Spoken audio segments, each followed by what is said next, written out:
Assalamualaikum warahmatullahi wabarakatuh. Selamat pagi, saya Indah Setiawati, NIM C0B01822 dari Administrasi Perkantoran Universitas Jenderal Sudirman. Di sini saya akan mempresentasikan tentang Revolusi Industri 4.0.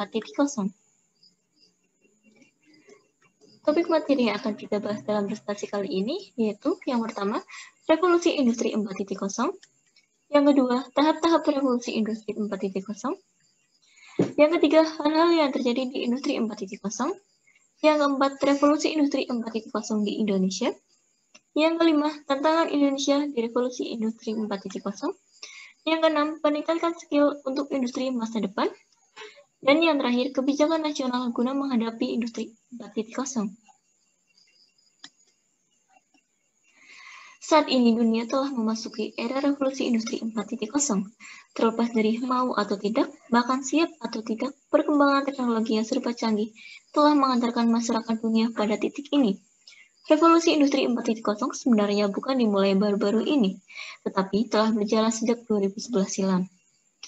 Hampir seluruh negara di dunia ini menyambutnya dengan gegap gempita, tetapi ada pula yang hanya dengan persiapan seadanya. Lantas, apa sebenarnya revolusi industri 4.0 tersebut? Revolusi industri 4.0 merupakan revolusi industri yang ditandai dengan kemunculannya superkomputer, robot pintar, kendaraan tanpa pengemudi, cloud computing, sistem big data, rekayasa genetika, dan perkembangan neuroteknologi yang memungkinkan manusia untuk lebih mengoptimalisasikan fungsi otak. Yang berikutnya ada tahap-tahap revolusi industri. Yang pertama, revolusi industri 1.0 pada tahun 1784. Dengan ditandainya dengan penemuan mesin uap, mendorong munculnya kapal uap, kereta api uap, mesin pabrik penegak uap, dan lain-lain. Yang kedua, revolusi industri 2.0 pada tahun 1870. Ditandai dengan penemuannya listrik dan assembly line yang meningkatkan produksi barang. Yang ketiga, revolusi industri 3.0 pada tahun 1969 dengan adanya inovasi teknologi informasi, komersialisasi, personal komputer, dan lain-lain. Dan sekarang revolusi industri 4.0 dengan adanya kegiatan manufaktur terintegrasi melalui teknologi wireless dan big data secara masif.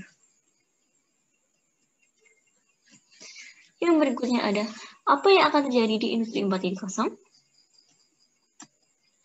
Masing-masing menginformasikan kebutuhan pemeliharaan dan pemeliharaan memanfaatkan augmented reality.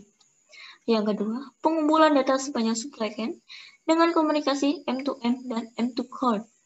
Yang ketiga, aliran material dari ujung ke ujung yang terotomatisasi penuh. Yang keempat, operator bekerja dengan keamanan tinggi dengan robot di lantai pabrik. Yang kelima, monitoring dan penyesuaian secara online pada semua operasi pabrik. Dan yang keenam, manajemen dan pengendalian secara remote berbasis pada visibility of operation. Revolusi industri 4.0 di Indonesia.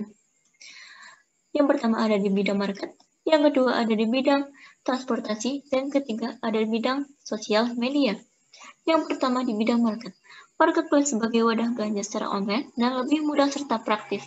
Contohnya ada Tokopedia, Bukalapak, Shopee, Lazada, dan lain sebagainya.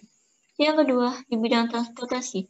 Transportasi online memudahkan masyarakat untuk pergi kemana saja dan kapan saja. Contohnya ada Grab dan Gojek. Dan yang ketiga, di bidang sosial media. Sosial media sebagai platform sosial juga sebagai tempat melakukan promosi akan berbagai produk. Contohnya ada Instagram, Facebook, Twitter, dan lain sebagainya. Tantangan Indonesia di era industri 4.0. Yang pertama, industri hulu atau upstream, dan antara atau mainstream yang kurang berkembang. Yang kedua, belum optimalnya zona industri yang komprehensif seperti migas versus petrokimia. Ketiga, tren sustainability global yang tidak terhindarkan. Yang keempat, industri kecil dan menengah yang masih tertinggal. Yang kelima, infrastruktur digital yang belum memadai dan platform digital yang belum optimal. Yang keenam, pendanaan domestik dan teknologi yang terbatas. Dan yang terakhir, adanya masalah tenaga kerja yang tidak terlatih. Peningkatan skill untuk industri masa depan. Yang pertama, proses skill. Kemampuan terdiri dari active listening, logical thinking, dan monitoring safe and the order. Yang kedua, social skill, kemampuan untuk melakukan koordinasi, negosiasi, persuasi, mentoring, pekaaan dalam memberikan bantuan hingga emosional intelijen. Yang ketiga, complex problem solving, kemampuan untuk memecahkan masalah yang asing dan belum diketahui solusinya di dalam dunia nyata. Yang keempat, system skill, kemampuan untuk dapat melakukan judgment dan keputusan dengan pertimbangan cost-benefit serta kemampuan untuk mengetahui bagaimana sebuah sistem dibuat dan dijalankan.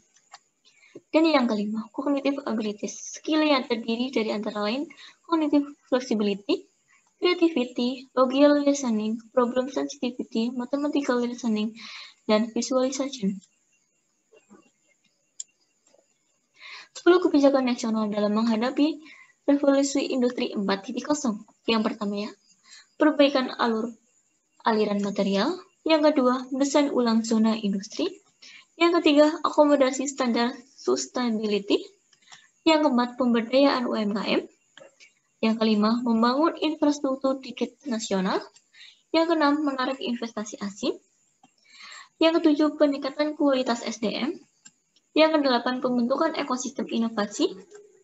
Yang kesembilan, menerapkan insentif investasi teknologi. Dan yang terakhir, harmonisasi aturan dan kebijakan.